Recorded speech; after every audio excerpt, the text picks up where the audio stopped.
Innovation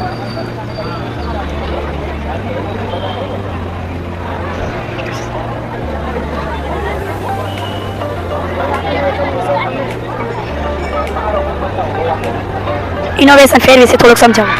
innovation ફેર ખાસ કરીને છે એ મારી કૃતિ છે એ બાલવાટિકાથી ધોરણ 2 ના બાળકો માટેની છે.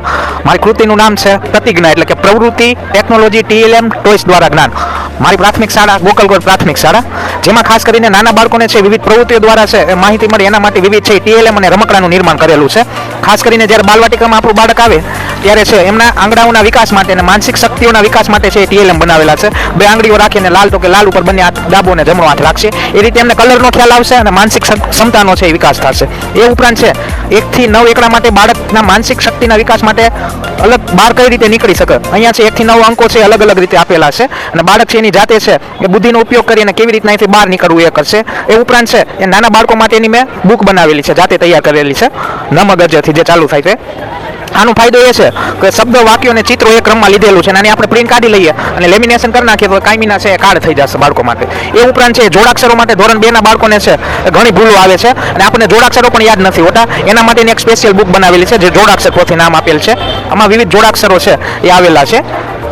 આ રીતે કયો જોડાક્ષર છે કેનાથી બને છે એ બધાની માહિતી છે આપેલી છે. એ ઉપરાંત છે આવા નાના નાના પેટર્નના વિકાસ માટે છે ઘણા રમકડાઓ છે બનાવેલા છે, જેના લીધે બાળકોમાં છે માનસિક શક્તિનો વિકાસ થાય અને છે બાળક પ્રવૃત્તિઓ દ્વારા શીખે.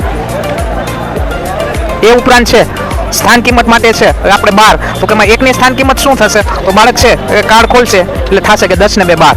આ રીતે છે અનેક આવા નાના નાના રમકડાઓ છે એ પેટર્ન ટાઈપના છે એ બનાવેલા છે. આ લાગે એક ચિત્ર પણ આમાં અનેક સંખ્યાઓ છે એ સમાયેલી છે અને બાળક છે એ રમકડા સ્વરૂપે છે કંઈક ને કંઈક આમાંથી શીખે છે. એ ઉપરાંત છે એ મેં બનાવેલા વિડીયો જેમાં ધોરણ 1 2 ની તમામ માહિતીઓ આપેલી છે. QR કોડ સ્કેનર બુક છે એ બનાવેલી છે. આમાં પ્રજ્ઞા વર્ગ વિશે માહિતી જે આપણે સરકાર દ્વારા NCERT કીટ પૂરી પાડવામાં આવે છે એ સાધનોનો આપણે કઈ રીતે કેવો ઉપયોગ કરી શકીએ એની સંપૂર્ણ માહિતી છે મેં આપેલી છે. એ ઉપરાંત આમાં છે એ અનેક એકમો અનેક વાર્તાઓ અને બાલગીતો છે એ સમાયેલા છે જેના વિડીયો છે મેં જાતે જ બનાવેલા છે.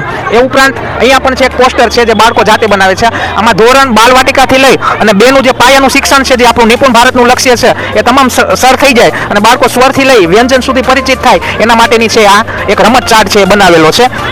એ ઉપરાંત નાના બાળકો માટેની સરવાળા યંત્ર કે 6 ને 4 કેટલા થાય તો જવાબ અહીં આવી જશે 10. એ જ રીતે છે 5 ને 5 કેટલા થશે તો 10. આ બાળકો છે એ પ્રવૃત્તિ દ્વારા શીખશે. એ ઉપરાંત બાળકોને જો તથ્યમાં બહુ ભૂલ આવે, પહેલા બીજામાં ખાસ કરીને 5 કઈ રીતે બને તો અલગ અલગ રીતે બને કે 0 ને 5 5, 1 ને 4 5 આવા તથ્ય છે એ મૂકેલા છે. નાના બાળકો માટે ચડતા ઉતરતા ક્રમ માટેની રમત છે કે આને આપણે છે એ ઊભું કરી અને આમ કરીએ એટલે પગથિયા થઈ જશે અને બાળકો છે એ રમશે. જુદા જુદા શબ્દોની પ્રેક્ટિસ માટેની છે એ કાર્ડ બનાવેલા છે જે કાયમી ટકે આ ફરતું જાય અને બાળક છે વાંચતો જશે. આ રીતે અનેક શબ્દોનું છે નિર્માણ થઈ શકશે. એ જ રીતે અહીંયા પણ છે બાળક અહીંયા જે શબ્દ વાંચે એ બનાવશે કે વેગ તો એ રીતના વે ગ બરાબર. આ રીતે અનેક શબ્દો લખેલા છે બાળક છે એ જાતે બનાવશે. એ જ રીતના સંખ્યાનું નિર્માણ પણ છે બાળક જાતે કરી શકશે. આવા અનેક શબ્દો છે અને સંખ્યા છે એ બનાવેલા છે. એ ઉપરાંત આ ઘડિયા યંત્ર છે કે બાળકોને જાણવું હોય કે 7 ચોક કેટલા થશે તો અહીંયા 7 ઉપર અહીંયા 4 ઉપર રાખશે એટલે કે 7 ચોક 28. એ જ રીતના 12 પંચા કરવા હોય આપણે તો અહીંયા 5 ઉપર રાખી દઈએ, અહીંયા 12 ઉપર તો કે 12 પંચા 60.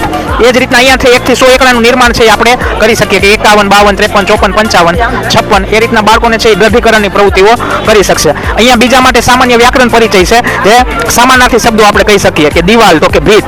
એ જ રીતના અલગ અલગ જે પ્રકાશ તો કે અજવાળું, આવા અનેક છે એ શબ્દોનો છે એ સમાવેશ કરેલો છે. ખૂબ ખૂબ આભાર.